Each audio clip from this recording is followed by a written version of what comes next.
The Lamborghini Temerario has now been released, and it's not a cheap car.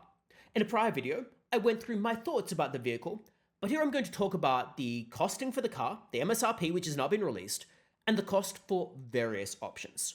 And like I've said, it is rather expensive, and you could take this to a specification similar to a base Revuelto price.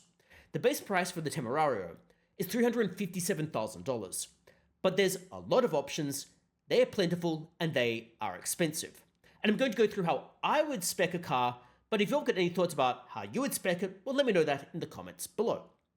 Alright, so the base price, like I've said, is $357,000 US. Outside of the United States, it's also an equivalent price. For example, in Australia, it's about 650,000 Australian dollars.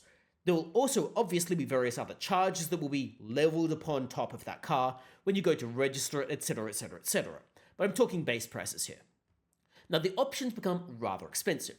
For example, the Allegorita package, which is a nice one to have, well, that ranges in price from $45,900 up to about $78,000, depending on exactly how you specify it. So let's leap into configurator and see what this car would ultimately look like.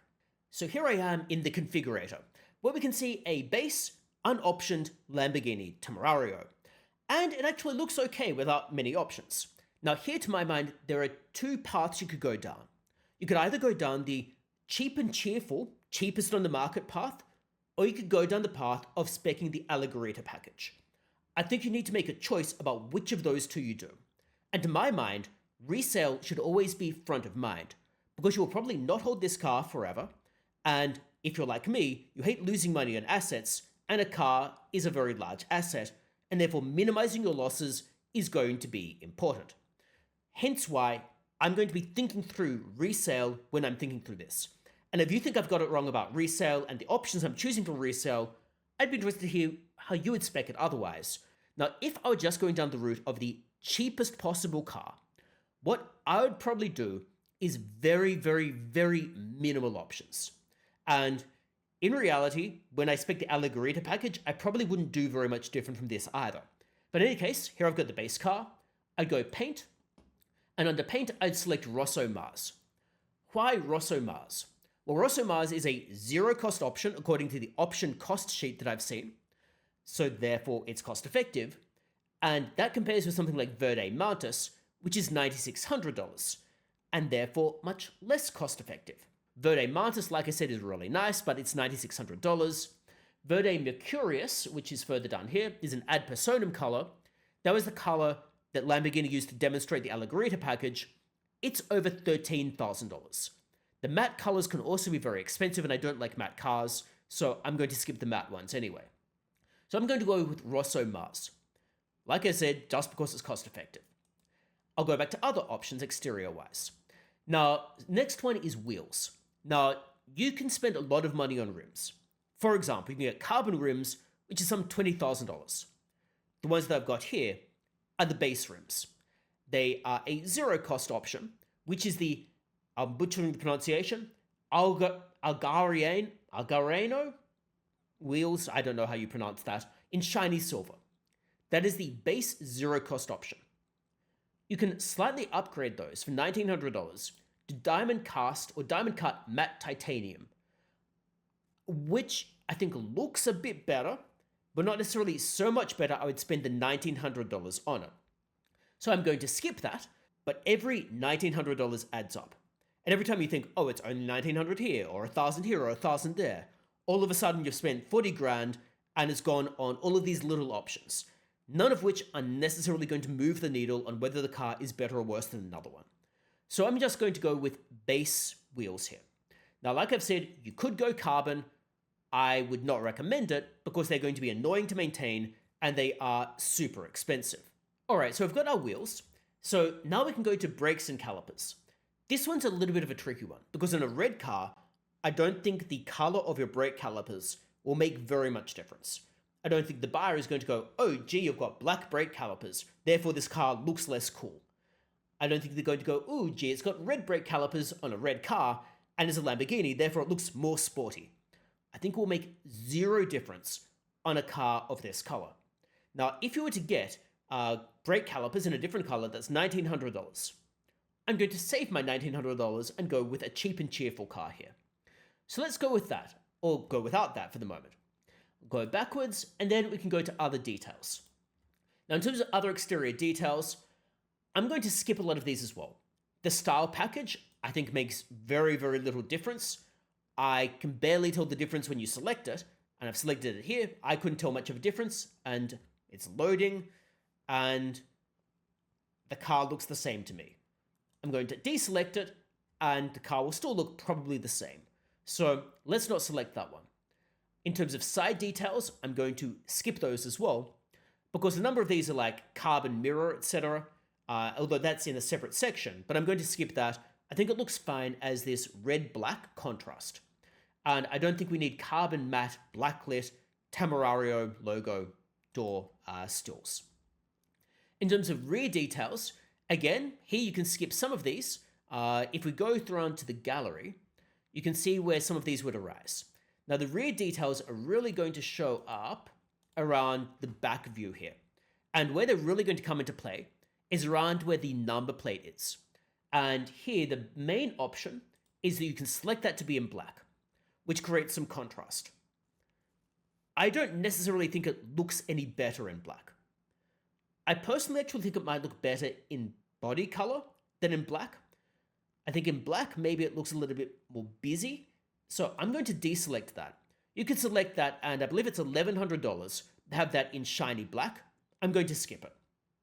So let's go backwards and backwards again. Then we can go down to carbon and the Allegorita package.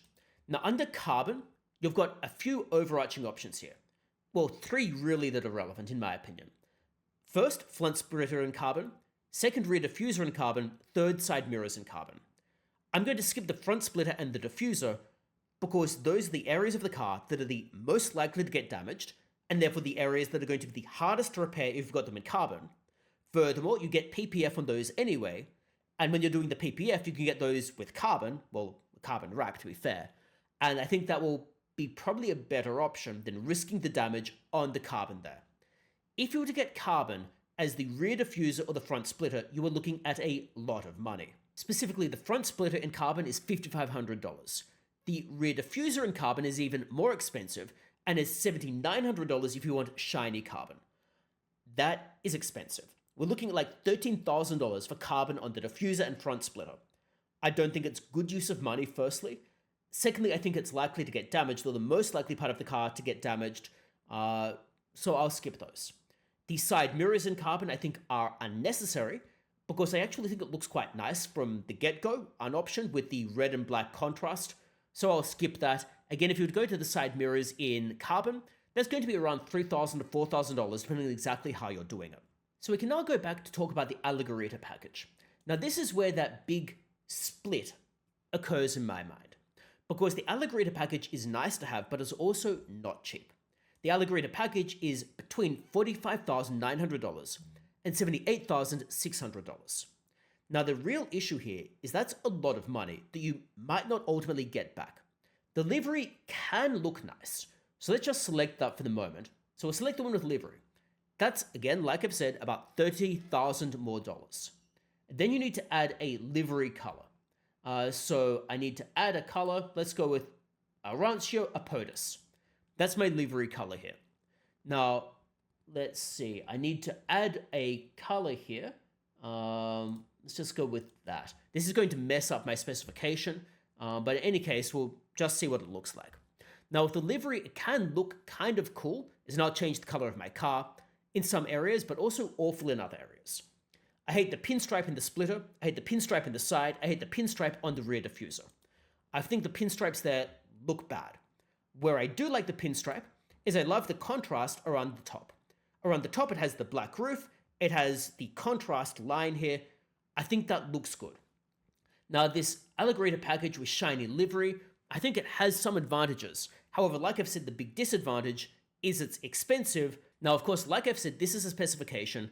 We have gone with a more expensive outlook, a more expensive car, a more expensive option package, and you're looking for a different buyer. If you're looking for the cheapest car in the market, then I would not select this. So deselect it, and then we can go back a little bit. Now, in other markets, the alligator package, as an aside, is of differently good value. So, for example, in Australia, the alligator package is reportedly around $70,000. That's actually good value relative to the cost of the car. It's about 10% of the price of the car. Whereas in the United States, it's a little bit more expensive relative to the base price, as far as I can gather. And in any case, let's go back to my very lowly specified car. At this point, I should mention the sponsor for this video, which is me, or rather my website, luxuryworks.co, which sells various luxury watches. And a luxury watch such as a Rolex, for example, is also an asset that can hold, maintain, or potentially increase in value. You can find such watches on luxuryworks.co. Check that out, and hopefully there's something there that sparks your interest. And of course, if there's a watch you're looking out for, well, you can also reach out and inquire about other watches that are coming into inventory, because new things come in all of the time. Check that out using the link in the description below, or going to luxuryworks.co. But with that in mind, let's get back to the Lamborghini Temerario. We can now go to interior. Now, under interior, again, there are some things you might want to select, but I'd again be economical here. Now, for, again, the cheapest car, which is what I've got specified here, under color and trim, contrast color trim, I would go with red, and I would in fact bring in contrast color trim, because I think that will make the car look a lot more premium and a lot more saleable compared to not having contrast color. And that's only $2,800, and I think it's actually worth the money for making it easier to sell and making it nicer. But I would not otherwise spend too much money on color trims. The Sportiva trim and the Classica, they cost more money respectively, and I don't think are a good use of money for a car like this. Under seats and belts, well, the standard is comfort seats. You can upgrade this to the sport seats. The upgrade is not a cheap upgrade. The sport seats are $8,000. If you're specifying it like I've got here, which is the cheapest specification, I would skip that, because it's not going to be money you're going to get back when you're selling to the buyer that is looking for a cheap car in the market. So I'd skip that one. I would also skip belts, because I think when you've got the contrast leather here, having another contrast belt will not really move the needle on desirability. We've got carbon as well. Now, some of the carbon here is really expensive. Some of it's better value than others. For example, if you go to the steering wheel in carbon, that's another $4,000. However, that's one of the cheaper and more cost-effective carbon options you could go for. For example, air vents in carbon, that's $5,900. Center tunnel in carbon, $6,000. Door switches in carbon, $1,900. Instrument cluster in carbon, $2,600. Now, of all of these, one can debate about whether any of them are good value for a car like this. If I were to select one of them, I'd probably go with the instrument cluster in carbon. Because when someone's sitting in the car looking at whether they're going to buy it, they're going to look at, oh, which of these things looks really cool? The instrument cluster in carbon is probably going to be the best one of those, in my opinion. The air vents in carbon are nice to have, but it's not like the air vents look bad otherwise. So if we go to other interior views here, we can see that it looks okay, even if it's not in carbon. It looks better in carbon, but I don't know I'd spend nearly $6,000 to get the air vents in carbon. Similarly, the center tunnel also looks better in carbon, but that's another $6,000. And like I've said, all of these things start to add up, and all of a sudden you've spent 40 grand on carbon, and you're not going to see that money back. So I would leave it just at the instrument cluster, which is one of the cheaper ones at $2,600, and is probably going to be sufficient for most purposes, and sufficient to make the car look just a little bit cooler. So we can go backwards into the interior options, and so we've gone carbon, and now we have equipment. I would again skip most of the equipment here. The reason for that is whether you're going down the alligator route or the standard route, I'm not sure how many of these are actually that useful. For example, the passenger display, I think it's not very useful. It's kind of cool, but not very useful. RGB ambient light, not useful at all. Sonos Faber sound system, I don't think anyone's really going to notice. I know that I wouldn't. Travel package net, etc., they're all not that cheap. Like the passenger display is $4,000. The travel package net, $1,100. That's kind of what you're looking at for prices here, and I don't think it adds very much value to the car. Now, under overall equipment, there are going to be some things you'll want to select. I'd want to select the parking pack, which is going to, if we bring up the options here, give you like the overhead camera for parking, or make parking the car a lot easier. So 12 parking ultrasonic sensors, top view camera with 3D view. I think that's really useful. I think people are going to like that. I think I would find that useful as well. It's not necessarily cheap, it's $4,700, but I think it's probably an option well spent. So I'll get rid of that. But we've got other options like surround assistance or full high assistance. I personally don't like many of these things like lane keep assist, etc., etc. I don't think they're very useful or very necessary. I would skip those. Lifting system, which seems to be selected by default, I would absolutely have in the car. Lifting system is $4,000. I think is absolutely required for the vehicle. So I would keep that because I think it is necessary and I think buyers are going to want that.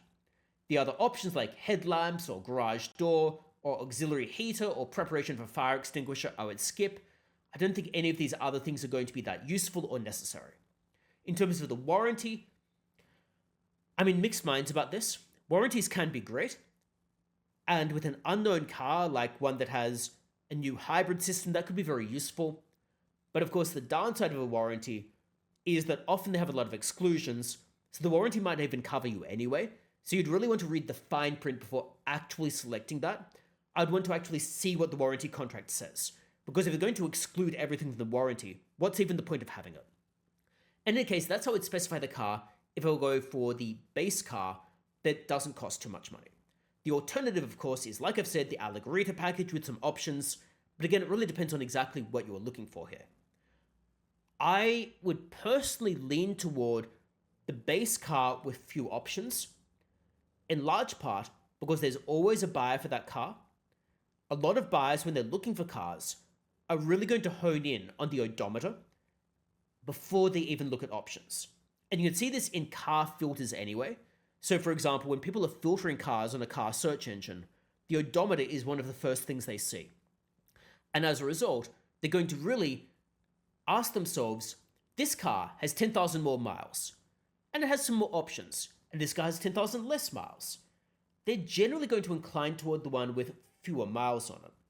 Now, of course, some of the options are going to be useful, and there's a buy for the car that has the Allegorita package, but the sum total of this is avoid overcapitalizing. Either, like I've said, go really base and skimp on options, or go Allegorita package, and again be really strategic with options, and don't select too many things that are unnecessary. Now, those are my thoughts about the specs here. If you've got any thoughts about how you would spec this car, well, let me know that in the comments below. And otherwise, thanks a lot for tuning in.